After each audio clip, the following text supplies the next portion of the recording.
पण हा, उद्यापर्यंत मला 5 लाख हवेत, लक्षात ठेवा. बघतो मी. हा, नक्कीच प्रयत्न करतो.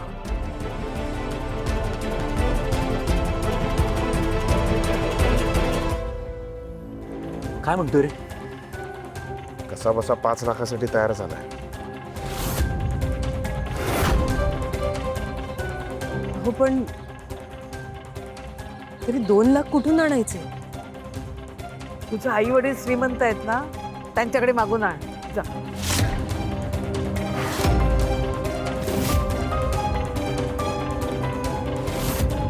मी गेले असते आई, पण काही गरज नाही. जर प्रॅक्टिकली विचार केला तर मी जाऊ शकते बाबांकडे. आता पैशांची जेव्हा गरज मी आहे. म्हणत असतो त्याच वेळी तुला प्रॅक्टिकली विचार करून माझ्या अगेन्स्ट काहीतरी करायचं असतं का गं? ए, अवी, अरे काय आता मी म्हणतोय अरे ना. ती बरोबर बोलती हवी. ऐक जरा, अशा वेळी आपण आपले राग, रुसवे, फुगवे, इगो हे बाजूला ठेवायचं असतं राजा. ठीक आहे, सगळ्यांनाच पटत असेल तर ठीक आहे, पण तरी मला असं वाटतं की तुझ्या घरच्यांशी बोलणं हा पर्याय सगळ्यात शेवटचा असावा.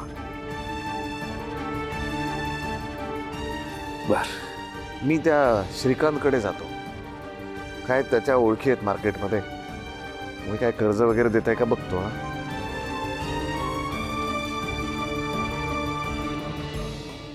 हा, मिळेल ना इथून रिक्षा मला? हवी. तू बसा बसा बसा बसा बसा बस सावकाश सावकाश हळू हळू लागेल. अभि, ती पाणी दे. पाणी घ्या. अभि, नाही मला, अगं मला जरा असं गरगरलं थोडंसं पाणी प्या. गरगरल्यासारखं झालं. प्या ना थोडंसं पाणी.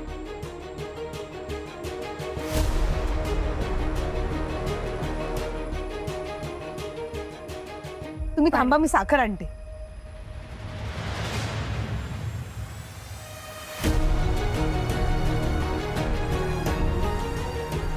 साखर?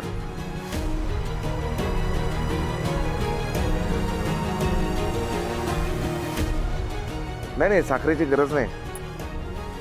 कशाला साखर वगैरे, शुगर नॉर्मल असणार माझी. नाही, खरंच गरज नाही आहे. अहो ऐका ना माझं प्लीज. या सगळ्यामुळे तुम्हाला अशक्तपणा आलाय. तुम्ही थांबा ना. तुम्हाला आणखीन आजारी व्हायचंय का? मी जाऊन येते ना श्रीकांत भाऊजींकडे. ऐका ना माझं प्लीज. तू काय बोलतेय? तुला काय माहितीये का काय बोलायचंय त्या? मला नाही कळलं तर मी तुम्हाला फोन करेन आणि विचारेन, पण मला जाऊ दे. ऐका ना माझं. अभि, तू गप्प राहा. तू नको जाऊस, तिला जाऊ दे.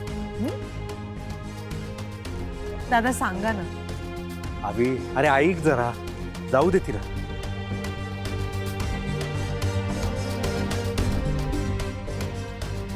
आई, मी पण येते तुझ्या बरोबर. चल बाळा. प्रथम कुठलाही हट्टीपणा, आगाऊपणा करायचा नाही. नीट राहायचं, नीट वागायचं सगळ्यांची. कळलं ना बाळा? बाबांना बरं नाही, त्यांची काळजी घ्यायची आहे तू. शाणं बाळ माझं. रेवती हे बघतोय दादा. आई, मी जाऊन येते. चल राजा.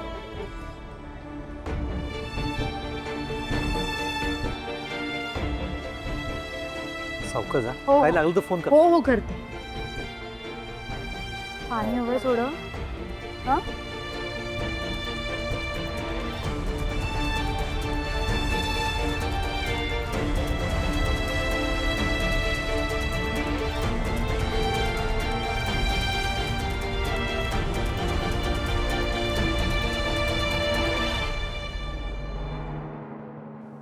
आई जरा 5 मिनिटं बसूया का ग आपण?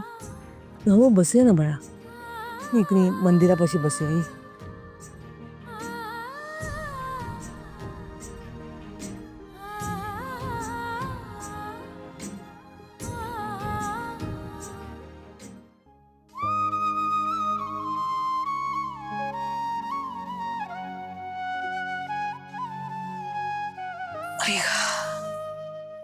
ठीक आहेस तू?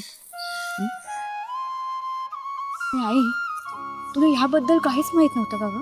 नाही ग राजा, काहीच माहित नव्हतं. कसं आहे ना, लग्नाआधी बँकेचे व्यवहार सगळे बाबा बघायचे, तेच पैसे भरायचे, त्यामुळे त्यांना काही विचारण्याची वेळच आली नाही. मग लग्नाआधी कधी त्यांनी माझं अकाउंट बंद केलं हे मला माहितीच नव्हतं. आणि लग्नानंतर आजोबांनी तुला काही सांगण्याचा प्रश्नच येत नाही. पण मग आई, आता कसं करायचं? ए राजा, तू नको काळजी करूस, सगळं ठीक होईल. विश्वास ठेव, आपण अजूनही हार मानलेली नाहीये आणि प्रयत्न करण्याची इच्छा, शक्ती आणि जिद्द आहेत ना आपल्यात. आपण अजूनही प्रयत्न करत आहोत. माझा देव आहे माझ्या पाठीशी, माझा त्याच्यावर पूर्ण विश्वास आहे. जे अशक्य आहे ना तेही तो शक्य करेल. बघच तू. चल.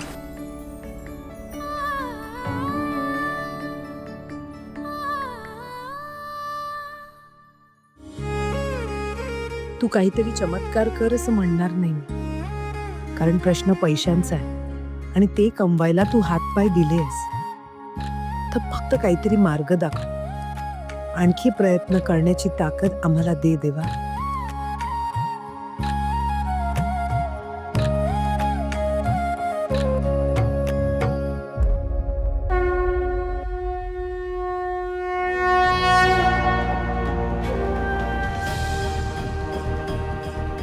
आई काय ग ते? काय माहित अगं त्या बाई.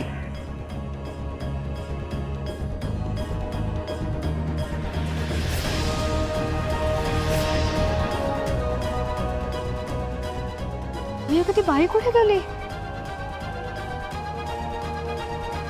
आत्ता इकडेच होती ना? हो, आश्चर्यच आहे, कुठे गेली असेल ती?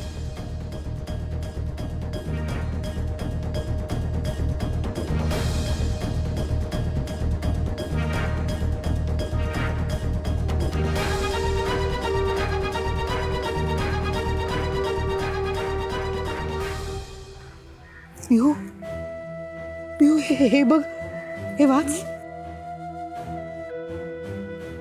सायकल स्पर्धा. 24 तास न थांबता सायकल चालवल्यास 2 लाख रुपये मिळण्याची सुवर्ण संधी. स्पर्धेत भाग घेण्यासाठी खालील नंबरवर संपर्क साधा. पण ह्याचा आपल्याला काय उपयोग आहे? 2 लाख रुपये मिळणार आहेत. हो, पण 24 तास सायकल चालवल्यावर एवढा वेळ कोण सायकल चालवेल? मी चालवेन. आई, काही हे काय बोलतेस? अगं पिहू, कॉलेजमध्ये मी सायकल चॅम्पियन होते. खूप स्पर्धा जिंकल्या आहेत मी. पिहू, मी चालवेन सायकल. मग आपल्याला 2 लाख मिळतील. आई, पण तरीही तू कॉम्पिटिशनमध्ये भाग घ्यायचा नाहीस. मा तुझा मोराल डाऊन करायचं नाही आहे, पण तू प्रॅक्टिकली विचार कर. पिहू, असं बोलू नकोस ग, तू माझी चिअर लीडर आहेस. तेव्हा तू कॉलेजमध्ये होती सगळं, आणि आता तूच काय 24 तास कोणीही सायकल चालवू शकत नाही. ऐक ना, तू हा विचार